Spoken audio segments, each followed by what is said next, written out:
Hello hello guys, आज भने चाहिँ म बुर्सा छु र अब यहाँबाट चाहिँ म घरबाट निस्किसकेको छु र कहाँ जान्छु भने म हजुरहरूलाई देख्नेछु, हेर्दै जानु होला। अब भने चाहिँ म ट्रेन स्टेसनमा आइसकेको छु र यहाँ ट्रेन पुगेर त्यसपछि जान्छु।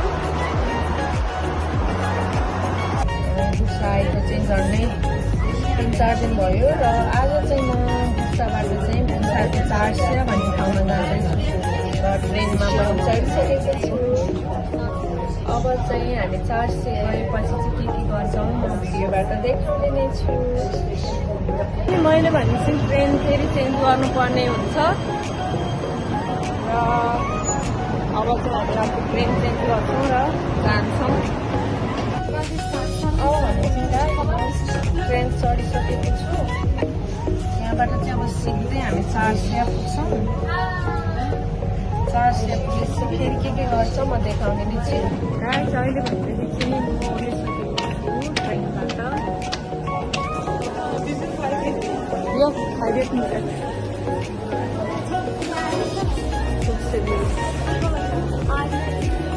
म चाहिँ अहिले भनेदेखि बाहिर निस्किने क्रम जारी नै छ।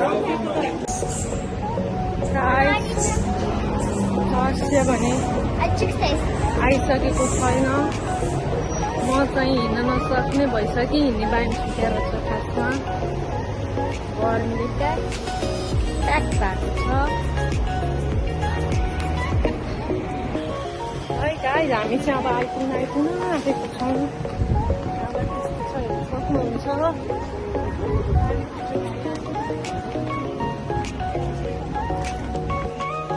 अब चाहिँ बल्ल हामी चाहिँ आइपुगेको सकेका छौँ है गाडी। अहिले चाहिँ यहाँ चाहिँ एकदमै चिसो भएको छ। सास फेर्न कस्तो आनन्द भइरहेको छ। अघि त सास फेर्न पनि गाह्रो भइरहेको छ। गाइस हामी चाहिँ यहाँ यो हजुरआमाले चाहिँ यहाँ बच्चाहरूलाई सामान किन्नु लगाइरहेको एकदम खुसी भइरहेका छन् बच्चाहरू। 3टा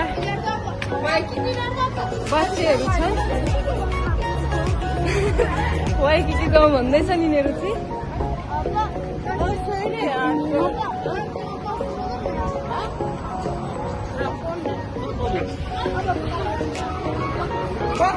Benim bir kızım var.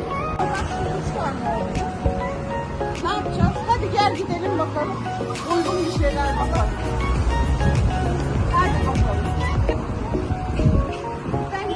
Guys, अहिले चाहिँ हामी हेरिसकेका छौँ। 3टा बच्चाहरूलाई कपडा भएदेखि कपडा, जुत्ता भए जुत्ता के किन्ने हो किनिदिन लागिरहेका छौँ। यहाँ चाहिँ अलिअलि पैसा मैले पनि राखेको छु र यहाँ हजुरआमाले पनि अलिकति मिलाएर अनि यो बच्चाहरूको आमाले पनि अलिकति पैसा राखेर यिनीहरूलाई चाहिँ थोरै केही सामान किनेर खुसी दिन लागिरहेका छौँ। हिन्दुस्तान हिन्दुस्तान हिन्दुस्तान दिलिम आमा नेपाल चाहिँ भेन्जी हुन्छु।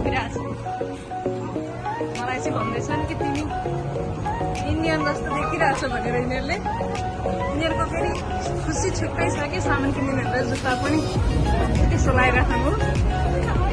मोजा माथि जुत्ता चप्पल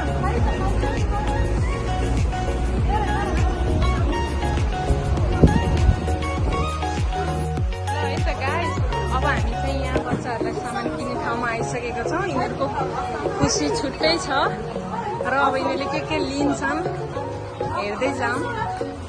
खासमा हामी चाहिँ यहाँ यही बच्चाहरूलाई नि केही किन्ने भन्ने हिसाबले नै आएको थियौँ। जानु लाग्यो खोज्छु नि आउँछौँ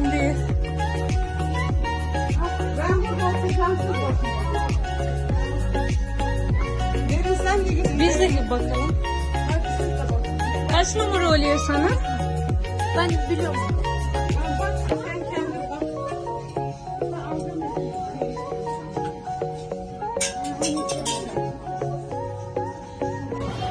Guys, अब चाहिँ हामी त्यहाँबाट सामानहरू सबै लिएर अनि बच्चाहरूलाई थोरै खानेकुराहरू केही किन्न जाँदैछौँ। 3 tane çıktılar. 2 tane olsa Evet hepsini daha çok da alabilecektim. alalım sana almıyorum. Olmuyor ki öyle. Gene bir kişi fazla alıyor, bir kişi az alıyor. Öyle kısmetmiş ya. O alınca da almayın bunun sonra ayıp olur. 3 बच्चा छन् guys अनि एउटाले धेरै सामान हाल्छ अर्कोले चाहिँ अलिक थोरै हाल्छ फेरि अर्कोले 2टा मात्रै हाल्छ कि एउटाले 6-7वटा हाल्छ अनि पक्षपात गरे जस्तो हुने कि नहाल भन्नु पनि नहुने अलिक धेरै हाल्नु नि अर्को नहाल्ने गर्मी त्यस्तै छ हर किसिमको सेविस्तर